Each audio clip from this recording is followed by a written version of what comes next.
Nang ang tinatawag na tunay na tagapagmana, si Drake, ay nagpanggap na mawala ng malay sa eksena ng sunog, at lahat ng tatlo kong kapatid na babae ay agad sumugod ng mailuha sa mga mata, handang pumasok at iligtas siya. Biglang umalingaw ang mga iniisip ko sa loob ng mga ulo nila. Huwag kayong pumasok. Hindi nawala ng malay si Drake. Inaakit niya lang kayo para masaktan kayo, para siya ang magmukhang walang pag-iimbot na bayani. Siya ang nagsimula ng sunog na ito. Ang totoong biktima ay nasa balkonahe ng ikalawang palapag, umiiyak at humihingi ng tulong. At dahil gustong-gusto ni Drake ang apoy, hayaan niyo muna siyang namnamin niya ng kaunti pa. Sandali, may mali sa script na ito. Gusto mong makipaglaro sa apoy? Sige, walang problema. Binasag ni Finn ang kandado ng pinto at hinayaang masunog siya. Ay nako, hindi, bumabagsak na ang buong plot. Sa orihinal na plot, dapat susugod si Vera sa unang palapag para iligtas si Drake at magkakaroon ng mga paso sa likod niya. At dapat bugbugin ako ni Remy hanggang muntik na akong mamatay dahil doon. Pero imbes na mangyari yun, pareho lang silang nakatayo sa may pinto, nanonood ng palabas. Paano ko pa ngayon gagampanan ang pagiging masamang kontrabida? May taong humihingi ng tulong sa balkonahe ng ikalawang palapag. Kontrolado ang apoy sa unang palapag, sinadya yan. Huwag pansinin. Unahin ang ikalawang palapag. Sandali, paano nalaman ni Vera ang tungkol sa ikalawang palapag? Binulong ko lang yun sa isip ko. Nakikita ba niya ang hinaharap? Finn, hawakan mo yung pinto. Kahit langaw, walang makakalusot. Huwag kang mag-alala. Kapag naglakas loob siyang lumabas, sasalubungin ko siya ng buong pagmamahal. Tulong! May magligtas sa akin. Hindi ako makalabas. Ang inutil na payasong ito, hindi na nga kailangan magpanggap na nasasaktan. Sayang, yung fire pit nasa wala pang 2 talampakan lang mula sa kanya. Talagang committed siya sa pag-arte. Kapit lang. Malapit nang dumating ang mga bombero. Remy, natatakot ako, papalapit na ang apoy. Natatakot sa ano? Kinukuskus niya nga ang abo sa mukha niya ngayon para maghanda sa pagganap bilang kawawang biktima. Huwag kang matakot. Baka makatulong pa ang apoy na ito para may ma-unlock kang kung anong supervision. Bahagyang nalanghap ang usok. Walang seryosong pinsala. Ang swerte ng munting dagang yan. Kung sinunod talaga ni Vera ang orihinal na plot at sumugod sa unang palapag, patay na sana si Drake. At pagkatapos, madaling maibibintang ni Drake kay Finn ang panununog. Remy, sobrang lakas ng apoy. Akala ko hindi na kita makikita ulit. Pasensya na. Napakawalang silbi ko. Hindi ko man lang naprotektahan ang sarili ko. Pinag-alala ko kayong lahat. Tama lang, wala kang ang silbi. Hindi mo man lang nalampasan ang isang fire pit. Baka gusto mong ipacheck yung paa mo. Remy, ang bilis kumalat ng apoy. May narinig akong sumisigaw at humihingi ng tulong sa ikalawang palapag. Papasok na sana ako sa taas, pero hinarangan ng apoy ang hagdanan. Sobrang kapal ng usok. Hindi ko na kinaya at nawalan ako ng malay. Ang galing ng kwento ah. Yung taong nasa ikalawang palapag ay kasabwat mismo ni Drake, partner niya sa panununog. Pero nag-iba ang direksyon ng hangin at natrap yung lalaki doon sa taas. Sira na ang buong plot. Hindi nakuha ni Drake ang eksena niyang pagiging bayani. Hindi rin nasaktan si Vera. Ngayon siguradong magpapanggap siyang grabing naapektuhan ng usok para mapasa kamay niya ang East District Project mula sa pamilya. Ikaw mismo ang nagsabi na marami kang nalanghap na usok, tama ba, Vera? Masikip pa rin ang dibdib ko. Masakit bawat paghinga. Narito ang paunang fire investigation report kasama ang CT scan ng baga mo. Cleo, hirap na hirap akong huminga. May nasira ba sa baga ko? Ganap na buo ang lining ng daanan ng hangin mo. Kinakapos ka ng hininga dahil masyado mong matagal pinigil ang paghinga mo. Cleo, sigurado ka bang tamang report ito? Ang tagal kong nalanghap yung usok, umitim na nga ng todo ang mukha ko. Yung dumi sa mukha mo ay uling mula sa fireplace. Nasa ikalawang pahina ang chemical analysis. Hindi na ikaw ang may concern sa East District Project. Magpahinga ka na lang. Vera, ipinangako sa akin ni Father ang proyektong iyon bilang hands-on training. Nakapaghanda na ako ng construction crew. Sabi ko magpahinga ka. Hindi kailangan ng Chen Group ang taong nagpapahid ng abo ng fireplace sa mukha para magpanggap na maisakit para mamahala ng mga proyekto namin. Grabe, walang preno. Ang East District Project ang susi ni Drake para palakihin ang kapital niya at sa isang iglap nawala lahat. $300 milyong yun. Kahit ano pa. Basta makarating ako sa birthday banquet ni grandfather, ilalabas ni Drake yung napakamahal na porselana Ako naman magdadala ng isang pirasong basura at mapapalayas pa rin ako. Ayos parang puno ka pa ng enerhiya. Akala ko may burol na iho-host ang mga Chen ngayong gabi. Inihanda ko pa naman ang itim kong suite. Sayang naman. Fen, alam kong galit ka sa akin. Kung iniisip mong pagkakamali ang pagbabalik ko, sana nanatili na lang ako sa nasusunog na gusali at hindi na lumabas. Bakit hindi mo ginawa? Bakit ka tumakbo? At hindi ka lang basta tumakbo, nakatakbo ka palabas. Sige na nga, pero naunahan mo pa lahat. Nawalan ka pa ng isang sapatos. Sige, tama na. Hoy, anong ginagawa mo? Huwag mo akong hawakan. Hindi pa ako tapos magsalita. Halika na. Ilalabas kita para kumain. Sino bang nagsabing gusto kong kumain kasama ka? Bitawan mo ako. Ren, dito ka lang. Bantayan mo siya at aralin mong mabuti ang report na yan. Ayos na ba ang lahat?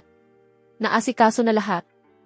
Sa seremonya ng pagpapakita ng regalo, sa mismong sandaling ilabas niya ang inukit na figurang iyon, agad iyong tatawagin ng mga tauhan natin bilang mumurahing peking basura. Lakasan mo. Gusto kong marinig iyon ng lahat ng malalaking pangalan sa lungsod na ito. Huwag kayong mag-alala, sir. Pagkatapos ng gabing ito, hindi na siya tataga ng isa pang araw sa bahay na ito. May galaw ba si Vera o Remy? May kausap si Vera na ilang board members. Kumakain si Remy. Pareho silang walang pinapansin tungkol sa kanya. Perpekto. Ngayong gabi ang una kong malaking sandali mula nang bumalik ako sa pamilya Chen. Walang kahit isang bagay ang pwedeng pumalpak. Itong munting souvenir na napulot ko sa isang street stall sa halagang 50 yuan. Sa oras na ilabas ko ito mamaya, siguradong sasabog sa galit si grandfather. Sisingit si Drake para ipahiya ako. Si Vera mismo ang magpapakita sa akin ang daan palabas. Perpektong plano para sa exit ko. Ayos, ang hapunan ngayong gabi ang farewell feast ko. Fen, nagtatago ka rito at mag-isang kumakain. Palabas na si grandfather. Nasaan ang regalo mo? Ito lang. Fen, ika-70 kaarawan ito ni grandfather. Kahit may problema ka sa akin, hindi mo dapat binabaliwala ito gamit ang basurang bagay. Ang regalo ay tungkol sa puso, hindi sa presyo. Malinaw na hindi mo naiintindihan yan. Sige, pero bilang miyembro ng pamilyang ito, kailangan kong siguraduhin na ang anumang ihaharap kay grandfather ay pasado sa standard. Ito ay isang asul at puting porselana mula sa Yuan Dynasty na may pinabid ako overseas. Mahigit kalahati ng isang taong ipon ko ang ginastos ko rito.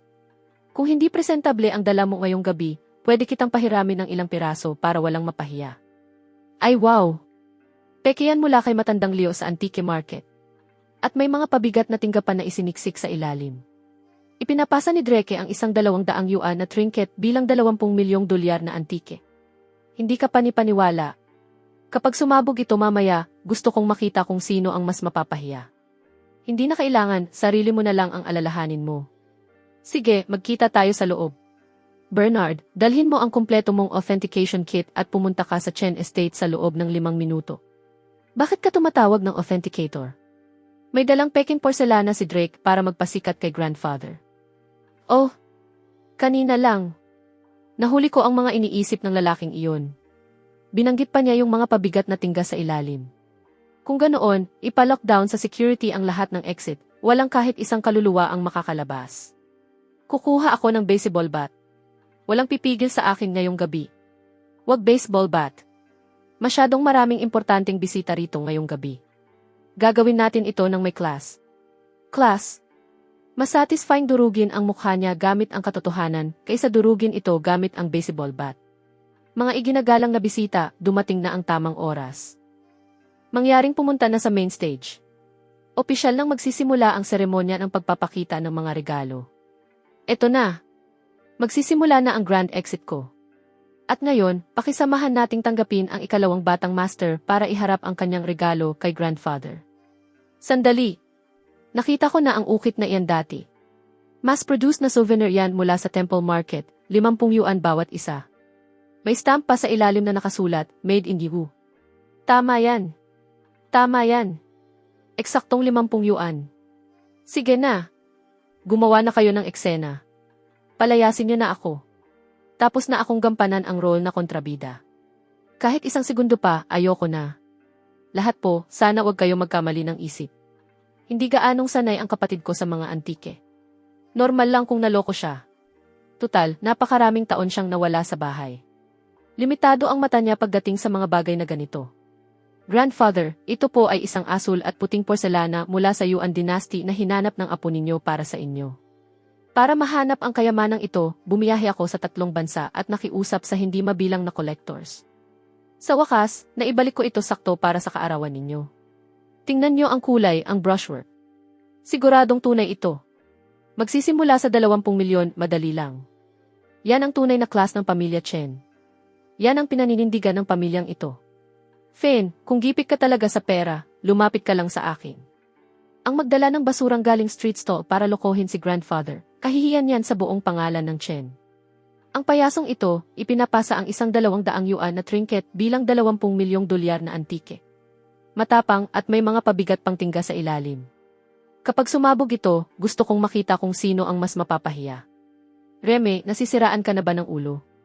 20 milyong dolyar na antike ito. May certified national authenticator sa labas mismo.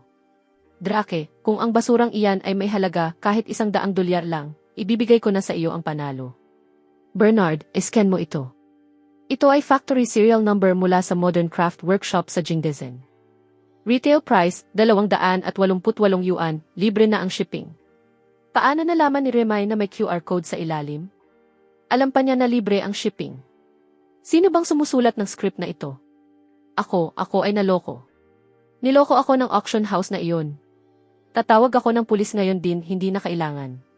Narito ang payment record mo mula 3 araw na nakalipas sa store ni Matandang Leo. Halaga, 288 yuan. Talagang nadumisan ng husto ang reputasyon ng pamilya Chen. Gumamit ng peking nagkakahalaga ng 288 yuan para lokohin si grandfather. Ang kapal, sobrang kapal, tapos ikaw pa ang mailakas ng loob na akusahan si Fen na pinapahiya ang pamilya. Sino ba talaga ang kahihiyan dito? Iusog mo ng mas maaga ang timeline. Ilabas mo na ngayon ang lahat ng pondo mula sa South District Project. Gawin mo na ngayon. Mahigpit tayong binabantayan ng kabilang panig. Wala akong pakialam. Gusto kong si Fen ang sumalo ng sisi sa gulong ito. Gusto kong tuluyan siyang masira. Bukas ng gabi, may underground race si Remay. Ikaw ang humahawak ng maintenance ng undercarriage, tama? Huwag kayong mag-alala, Mr. Drake. Alam ko kung paano ito gawin. Kaunting adjustments lang, at ginagarantiya ko, pagdating ng kotse sa ikalimang hairpin turn, tuluyan ng maglalok ang preno. Sinira niya ang mga gamit ko ngayong araw. Kailangan niyang pagbayaran iyon. Ang huling bayad, kapag tapos na ito, doblehin ang ipapadala sa overseas account mo. Tandaan mo, gawin mong malinis. Walang kahit anong bakas. Chapter 5, pumalya ang preno ni Remay sa mountain circuit, at nahulog siya kasama ng kotse sa bangin. Napakabayolente ng ugali ng babaeng ito, hindi niya man lang napapansin na may nagpaplano laban sa kanya. Hindi ko problema iyon. Ako ang kontrabida. Ang kailangan ko lang, bumagsak siya, tapos ako na ang mag-enjoy sa kaguluhan. Nakakainis. Nakakapagod ito. Sinong daga ba talaga ang binayaran ni Drake? Ang gulong nitong ilalim ay sobrang gulo. Nasaan ba sa mundo ang brake cable? Buong buhay ni Reme, puro karera o pambubugbog sa akin. Puro kalamnan ang laman ng ulo. Kung hindi lang ako totoong natatakot na maging road paced siya bukas, hindi ako kailanman bababa rito. Kadiri. Itong si Drake, sarili niyang kapatid, pero gusto niyang patayin. Kapag natapos ko ang kwentong ito, ilalagay ko talaga ang lalaking ito sa sako at ako mismo ang babanat sa kanya. Nahanap ko na. Ginamitan ito ng hydraulic cutter, walang duda. Patay ako nito. Sa orihinal na plot, galit siya kapag may humahawak sa kotse niya. Siguradong hahabulin niya ako gamit ang baseball bat. Ano ang tinititigan mo? Nandito lang ako para panoorin kung paano malaglag ang junk mong kotse. Ang walang muwang na babaeng ito. Kung hindi ko ayusin ang brake cable na yan, ni Abo wala nang matitira sa kanya bukas. Bahala na. Sabihin na nating ito ang huli kong mabuting ginawa bago ako umalis sa kwentong ito. Sino ang gumawa nito? Anong ibig mong sabihin na sino? Paano ko malalaman? Sira na yan pagdating ko rito. Sino pa ba kung hindi ikaw? Drake, binili ng ahas na 2 mukha na iyon ang tauhan mo. Si Old Wang lang ang humahawak ng kotse mo.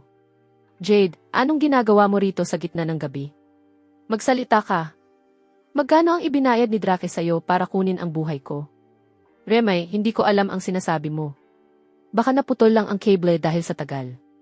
Malinis at pantay ang hiwa. At sasabihin mong naputol yan dahil sa tagal? Reme, 3 taon na akong kasama mo. Paano mo ako nagawang pagdudahan? Dahil talaga ito sa tagal. 3 taon. At barya lang ni Drake ang kinailangan para mabili ka. Hindi mo na kailangang magsalita pa. Ang cable na ito kasama ang fingerprints mo, sapat na para makulong ka ng 10 taon. Tuluyan nang lumihis sa direksyon ang sitwasyong ito. Bakit ba hindi siya sumusunod kahit kailan sa script? Ay hindi ang laki ng perang nailipat. Vera, bumagsak ang funding chain ng South District Project. 300 milyon ang nawawala sa accounts. Lahat iyon ay nailipat sa isang offshore shell company at ang nakarehistrong may-ari ng kumpanyang iyon ay siya. Ito na. Ito na, sa wakas dumating na tayo sa bahaging ito. Tumawag kayo ng pulis. Arestuhin niyo ako. Palayasin niyo ako sa bahay ng Chen. Hindi ko na kayang gampanan ang pagiging kontrabida kahit 1 segundo pa. Alam kong matagal mo na akong kinamumuhian. Iniisip mong kinuha ko ang dapat ay sayo. Pero ang Chen Group ay pinaghirapan ng buong buhay ng lahat. Paano mo nagawang sirain ang kumpanya para lang makaganti sa akin? 300 milyon, may ideya ka ba kung ilang taong mahigit 1 dekada nang nagsilbi sa pamilyang ito ang mapupunta sa lansangan? Ang akting na ito, may utang pang tropeo ang Oscars kay Drake. Tama na ang usapan, ipatapon niyo na lang ako sa security. Sigurado ba kayong si Finn ang naglipat ng perang ito? Vera, bawat approval sa chain ay may personal seal niya. Ako rin mismo ang nag-check ng bank records. Matibay ang ebidensya. Ayoko rin siyang pagdudahan pero nasa harap na natin ang mga katotohanan. Vera, para sa kapakanan ng kumpanya, wala akong choice kundi isumbong ang sariling pamilya. Tinawagan ko na ang pulis. Sana maintindihan mo. Nakatanggap kami ng beripikadong report tungkol sa malakihang embezzlement at money laundering sa loob ng Chen Group. Lahat ng sangkot ay kinakailangang makipagtulungan sa investigasyon. Narito ang totoong financial records ng South District Project, kasama ang underlying code ng overseas account na na-crack ng tech team namin. Peke ang seal niya. Ang IP address na totoong kumokontrol sa offshore shell company na iyon ay traced pabalik sa private villa ni Drake. Lahat ng transaction trail ay nasa USB drive na ito. Impossible. Talagang imposibleng mangyari ito. Na-clear na ang account na iyon. Ano? Paano napunta kay Vera ang USB drive na iyon? Dapat nakatago iyon sa secret compartment ng susi ng kotse ni Drake. Bakit na naman bumabagsak ang plot? Vera, sarili mong kapatid ako. Arestuhin mo ako para sa isang outsider. Sa mundo ko, pamilya at magnanakaw lang ang meron. Mas marami pang sinasabi ang payment records mo kaysa sa mga luha mo. May isang simpleng patakaran ang Chen Group. Kung ano ang sabihin ni Finn, iyon ang patakaran. At ikaw, dalhin mo yung luha mo at ipaliwanag mo ang sarili mo sa mga otoridad. Tingnan mo kung anong ginagawa ngayon ng mahal mong kapatid. Vera, naglagay ka ng surveillance camera sa lugar kung saan pumunta si Drake. Kapag pinalayas mo ang isang tao, kailangan alam mo kung saan direksyon siya susugod. Napakalupit ng mga paraan ni Vera. Sa orihinal na plot, dapat isa siyang negosyanteng laging sumusunod sa patakaran. Ngayon, halos isa na siyang mapangprotekta pero malupit na diktador. Anak, sobrang yaman ng pamilya Chen, bakit kanila palalayasin? Dugo ka nila. Tumahimik ka. Kung hindi mo ako ipinagpalit noon, gugugol ba ako ng 20 taon na naghihirap sa squatters area? Sinira mo ang buhay ko. Ano pang silbi ng pagsasabi niyan ngayon? Yung panganay na anak na babae ng pamilya Chen, sobrang brutal. Na-freeze niya lahat ng cards mo. Wala tayong ma-access kahit 1 sentimo. Finn, lahat ito dahil kay Finn. Hanggat nasa bahay na iyon siya, poprotektahan siya ng 3 babaeng iyon. Kung ganoon, sirain natin siya. Wasakin ang pangalan niya at ang mga Chen mismo ang magtatapon sa kanya. Sirain gamit ang ano? Hindi nga tayo makalabas. Ikaw hindi. May iba na pwede. Basta may pera, puno ang internet ng mga taong handang magsalita para sa'yo. Matalino. Halika na, tanda, kumilos ka. Matagal ko nang hinihintay ang araw na ito.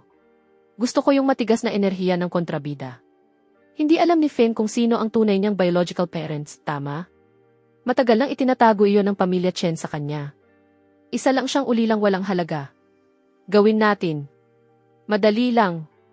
Maghanap tayo ng mga tao para magsulat ng mga artikulong nagsasabing serial con artists ang biological parents ni Finn na sumira ng maraming pamilya. Pagkatapos, isulat na nanatili si Finn sa pamilya Chen para agawin ang mga assets nila at inabuso ka, ang tunay na tagapagmana. Ayos na setup. Basta gawin nating sapat na malungkot ang kwento, makikita ka nila bilang biktima. Hindi sapat ang mga article lang. Ibabaon iyon ni Vera bago pa mag-trending. May sarili siyang buong PR team. Hindi natin siya kayang tapatan. Kung ganoon, bumili ng paid trolls, bahain ang comments, ilabas lahat. Gustong-gusto ng mga tao online ang ganitong drama ng mayayamang pamilya. Kapag sumabog ito, babagsak ang stock ng Chen Group. Ang mga mayayaman, pera lang ang pinapahalagahan. Kapag bumagsak ang stock price, gaano man ipaglaban siya ng mga babaeng iyon, hindi papayag ang board. At para protektahan ang sarili nila, wala silang choice kundi itulak si Finn palabas para mapakalma ang publiko. Napakagaling. Malinis na paglilipat ng sisi. Talagang sukdulang kontrabidang pamilya, parang diretso sa orihinal na plot. Marcos, ang matandang tusong iyon, hindi kailanman nasira ang payment records noong sinuhulan niya ang nurse para ipagpalit ang mga sanggol. At ngayon may lakas pa siyang magkalat ng kasinungalingan. Bilisan nyo, ilabas na ang press release. Halos hindi na ako makapaghintay na mapalayas. Mukhang masaya ka pa yata dito. Nanginginig ako sa galit. Wala talaga silang kahihiyan. Sobrang tuwang-tuwa ako, parang kaya kong tumalon sa saya. Sa wakas nagsisimula na ang countdown ng pag-alis ko. May koneksyon ako sa ilang clickbait accounts. May nakatago pa akong perang nasa overseas. Magpapagawa ako ng ilang peking records. Matagal nang giniba ang lumang ospital. Walang ebidensya, walang saksi. Basta mukhang kapanipaniwala ang mga peking records, ang peke nagiging totoo. Gagawa ako ng fake account, ipapakita ko ang sarili ko bilang biktima ng corporate abuse, binuli ng peking tagapagmana. Gusto kong 10 milyong tao ang durugin si Finn. Gusto kong makita siyang lumuluhod at nagmamakaawa sa akin. Sa tingin mo ba talaga magagawa nila ito? Vera, sa totoo lang, parang may punto sila. Nasa kritikal na yugto ang kumpanya ngayon. Siguro dapat umalis na lang ako bago ko pa mapabagsak ang stock price. Bilisan nyo, ipatrending nyo na. Kapag 10 milyong tao na ang binabanatan ako online, makakalabas na ako rito ng may malinis na dahilan. Perpektong pagtatapos ng kwento. Nakapag-empake na nga ako, nakasiksik na sa ilalim ng kama ang mga gamit ko. Ang mga patakaran ng pamilya Chen ay hindi dinidikta ng grupo ng mga bayarang troll. Hindi ka pupunta kahit saan ngayon. Manatili ka rito sa bahay. Pero Vera, paano kung sumabog ito? Maganda, hayaan mong sumabog. Para wala nang manggugulo sa atin ulit. Finn, umalis ka na sa pamilya Chen. Anong mabuting maidudulot ng anak ng isang manloloko? Nakakaawa talaga ang tunay na tagapagmana. Itong mga mayayaman na ito, poprotektahan pa ang manloloko, handa pang itapon ang sarili nilang dugo. I boycott ang Chen Group. Ito na, ito na. Sa wakas dumating na sa parte kung saan buong internet ang laban sa akin. Ang gagaling ng mga insultong ito. Sulit bawat sentimo sa mga bayarang troll na iyon. Vera, may masamang nangyayari. Lahat ng tao online inaatake ako. Dapat umalis na ako ngayon din bago ko mapahamak ang pamilya Chen. Bilisan nyo na at palayasin nyo ako. Sige na. Bawat segundong delay ay insulto sa napakagandang trending moment na ito. Tapusin mo ang almusal mo pagkatapos hintayin mo ako sa living room. Nasiraan na ng ulo ang mga keyboard warrior na ito, pati pamilya Chen binabanatan na. Magsasama ako ng mga tao at dudurugin ko ang mga opisina ng mga clickbait na yan ngayon din. Umupo ka. Kung gagalaw ka ngayon, pinapatunayan mo lang na tama sila tungkol sa atin. Hayaan mo silang magpatuloy. Habang mas matindi ang pag-atake nila, mas mabilis akong makakaalis. Sa wakas nasa internet pylon chapter na, ngayon mapipilitan na silang palayasin ako, tama? Vera, Reme, siguro dapat umalis na lang ako bago ko mapabagsak ang stock price. Ang Chen Group ay hindi pinapatakbo ng ilang paninirang articles. Hindi ka pupunta kahit saan. Yung style ng pagsusulat na ito, yung sobrang plastic na kabaitan, sigurado akong si Drake ito na nagpo-post gamit ang fake account. Nagpapanggap na inosenteng biktima, seryoso ba? Sa loob-loob ko halos tumatalo na ako sa tuwa. Siyempre siya iyon. Gumastos siya ng 1 milyon para sa mga bayarang troll, at bawat transaksyon ay nasa overseas account na nagtatapos sa 7788. Ang password ay birthday ng nanay niyang si Ivan, tapos may kasunod na 6 na 0. Hindi na kailangang pigilan ng PR team ang trending. Hayaan niyong magitngit sila. Mas mataas ang init, mas maganda. Vera, nababaliw ka na ba? Kung hahayaan mong magpatuloy ito, babagsak sa sahig ang stock ng Chen Group sa oras na magbukas ang market bukas. Kapag bumagsak iyon, pababayaran ko sa kanila ang bawat sentimo kasama ang interes. Tinutunto na ng tech team ang account na nagtatapos sa 7788. Hindi pwede. Paano nahanap agad iyon ni Vera ng ganoon kabilis? Ako nga mismo ngayon ko lang naisip ang account na iyon. Sinasabi rin ng post na ito na manloloko ang biological parents mo. Anong kalokohan yan? Inimbestigahan namin. Isa kang ulila. Kahit anong dumi ibabato ni Drake sa'yo, kahit ano talaga, mahatak ka lang pababa. Sa orihinal na plot, isa talaga akong ulila. Pero itong label na manloloko, si Marcos ang nagdikit niyan sa akin. Si Marcos, yung matandang tuso. Ang payment records noong sinuhulan niya ang nurse para ipagpalit ang mga sanggol, kasama ang buong pag-amin nito, hindi talaga kailanman nasira. Itinago ng nurse ang lahat sa basement ng dating private hospital site, Section B, sa likod ng ikatlong grate ng ventilation duct. Yan ang sukdulang sandata para sa comeback. Kailangan kong lumabas sandali. Cleo, may mga reporter sa buong labas. Masyadong delikado para lumabas ka ngayon. Hindi, wag. Tuluyan ka nang lumilihi sa script. Sa ngayon dapat sinusukuan mo na ako at lumalayo. Kunin mo ang bagay na magpapatahimik sa kanilang lahat. Saan ka pupunta? Sasama ako. Hindi na kailangan. Mas maraming tao, mas nakakaharang lang. Mag-isa siyang sumugod palabas papunta sa suburbs. Paano kung makasalubong niya si Marcos? Malalagay siya sa seryosong alanganin. Kailangan kong bantayan siya. Hindi pwedeng masira niya ang exit ko. Private property, bawal ang trespassers. Lumayas ka. Sinipa niya at binuksan ang pinto. Ay wow, itong presensya, itong aura, mukha siyang final villain kaysa sa akin. Pangatlong grade sa kanan, ayon na. Ang sukdulang alas na iniwan ni Marcos, yung minsang sinubukan gamitin ng dati niyang assistant para i-blackmail ang pamilya Chen, ngayon ito na ang matibay na ebidensyang tuluyang magpapabagsak sa kanya. Wire transfer mula kay Marcos papunta kay Rosa, 100,000 yuan, kasama ang sulat kamay na pag-amin ni Rosa, selyado ng pulang thumbprint. Kaya pala sinadya talaga ang pagpapalit. Ang magnanakaw, sumisigaw ng magnanakaw, ibaba mo yan. Hindi pag-aari ng pamilya Chen ang bagay na iyan. Mr. Marcos, nandito mismo ang personal signature mo. Sa tingin mo ilang taon ang makukuha mo para sa pammic ng medical records at child trafficking? Ikaw, illegal detention ito. Tatawag ako ng pulis. Hindi na kailangan. Naipadala na ng legal team ang mga kopya sa city precinct. Manatili ka rito at hintayin mong sunduin ka ng patrol car. Magaling. Walang nasayang na salita, dinurog agad siya gamit ang batas. Perfect score ang ibibigay ko sa pacing ng plot na ito. Vera, nasa atin na ang ebidensya. Oras na para isara ang lambat. Wala na ang huling alas ni Drake. Malapit nang bumaliktad ang pananaw ng publiko. Kapag iniharap ni Vera ang matibay na ebidensyang ito sa buong internet, tapos na si Drake.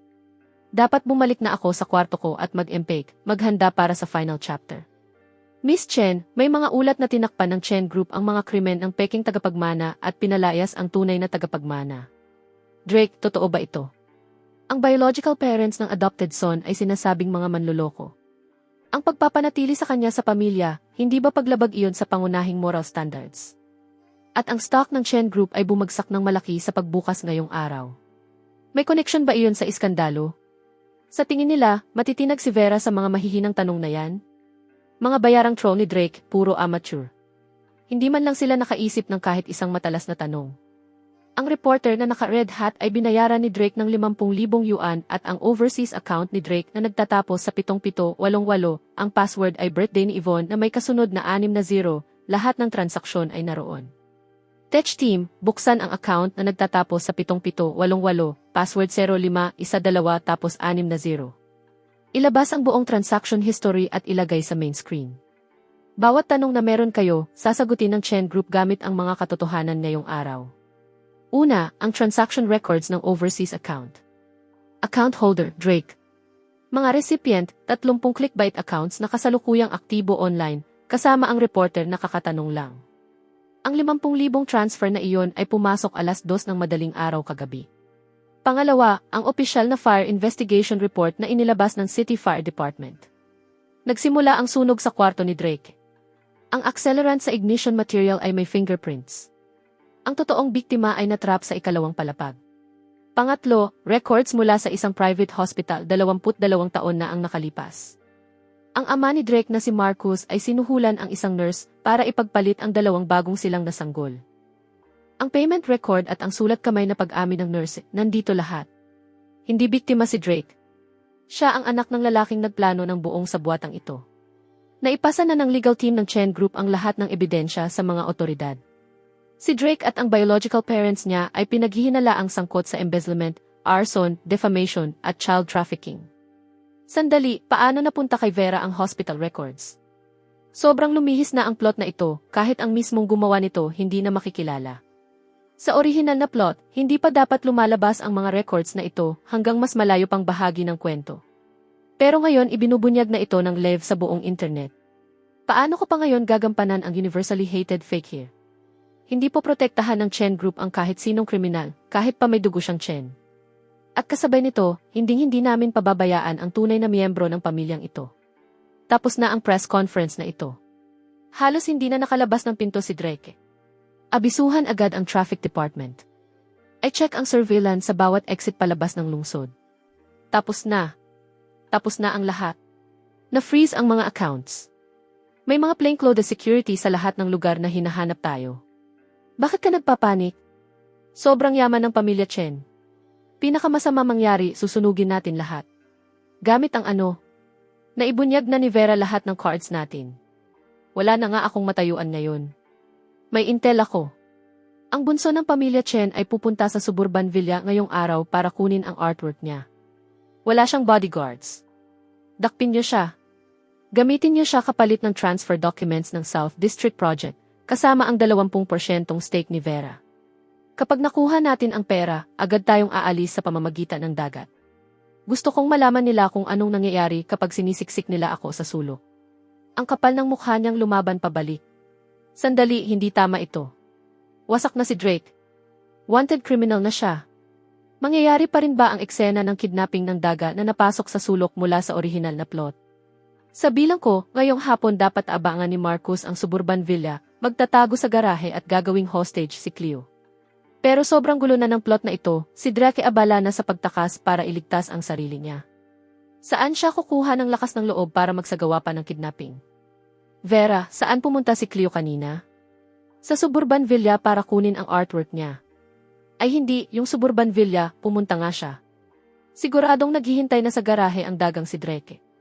Ihanda ang sasakyan, alertuhin ang buong security team, pumunta agad sa Suburban Villa. Kapag may kahit sinong humawak kay Cleo, ako mismo ang magpapabunot ng bawat ngipin sa ulo niya ngayong araw. Vera, hawak ko si Cleo, ano ang gusto mo? Ang transfer documents ng South District Land at ang 20% stake mo. Ihanda mo ang mga dokumento at si Finn lang ang papuntahin mo ng mag-isa. Kapag naglakas loob kayong magsama ng pulis, sabay-sabay tayong babagsak. South District. Sa orihinal na plot, dapat mangyari ang kidnapping sa abandonadong chemical plant sa west. Sandali, may narinig akong walkie-talkie sa background. Sa abandonadong gusali iyon sa East District. Hindi man lang pinalitan ng tanga na ito ang escape route niya. Plano niyang tumakas gamit ang Eastern Highway exit. Ipadala ang enforcement team sa abandonadong gusali sa East District. I locked down ang Eastern Highway exit. Tumigil ka dyan. Dala mo ba ang hinihingi ko? Hindi. Sabi ni Vera pwede mong kunin ang shares, hindi mo rin naman mahahawakan yan ng matagal. Ako ang tunay na tagapagmana. Ako ang dugong Chen ng pamilyang ito. Anong karapatan mo para protektahan ang isang outsider? Dahil napakasakit panoorin ang peke mong pag-arte. Sige na, sindihan mo ang apoy. Sa oras na magsindi siya ng kahit ano, may dahilan na ang enforcement para magpaputok at sa wakas matatapos ko na ang kwentong ito. Walang gagalaw. Ibaba ang armas. Lumayo kayo. Kapag may isa pang humakbang, isasama ko siya. Kung tapos na sa akin ang pamilya Chen, tapos na rin kayong lahat. Ako ang tagapagmana ng pamilyang ito. Hindi nyo ito pwedeng gawin sa akin. Ay yung peke. Eksaktong parehong linya ang sinigaw mo sa orihinal na plot. Hindi mo man lang binago ang script. Ang boring. Anong orihinal na plot? Ano bang pinagsasasabi mo? Nagsisimula na ang paglilitis. Binabasa ng prosecutor ang mga kaso. Ang mga nasasakdal na sina Drake at Marcus ay kinasuhan ng embezzlement, sinadyang pagsira ng ari-arian, criminal intimidation, kidnapping, at extortion. Kompleto ang chain of evidence. Ang nasasakdal na si Drake ang pangunahing salarin, siya ang nagplano at nagsagawa ng lahat ng kriminal na gawaing nabanggit. May pagtutol ba ang nasasakdal na si Drake sa ebidensyang iniharap? Meron, peke ang hospital records na iyon. Wala akong alam tungkol sa pagpapalit ng sanggol. Pinilit lang ako rito. Ang pamilya Chen ang unang nagkasala sa akin. Kinukuha ko lang ang nararapat na akin. Ito ay voice recorder na na-recover ng pulis mula sa tirahan ng nasasakdal na si Marcos. Naglalaman ito ng detalyadong recording ninyong dalawa habang nagpaplano gumawa ng peking background, lumikha ng galit ng publiko, at mangikil ng shares mula sa Chen Group. Bawat hakbang nito, tumayo ang lahat. Napatunayan ng hukuman na ang nasasakdal na si Drake ay guilty sa embezzlement, arson, at kidnapping. Hinahatulan sa maraming kaso, 20 taon sa kulungan. Lahat ng personal assets ay kukumpiskahin. Ang nasasakdal na si Marcos ay guilty sa kidnapping at child trafficking. Hinahatulan ng 15 taon. 20 taon. Final chapter ng original na plot, unlocked. Sa wakas pwede na akong mag-clock out.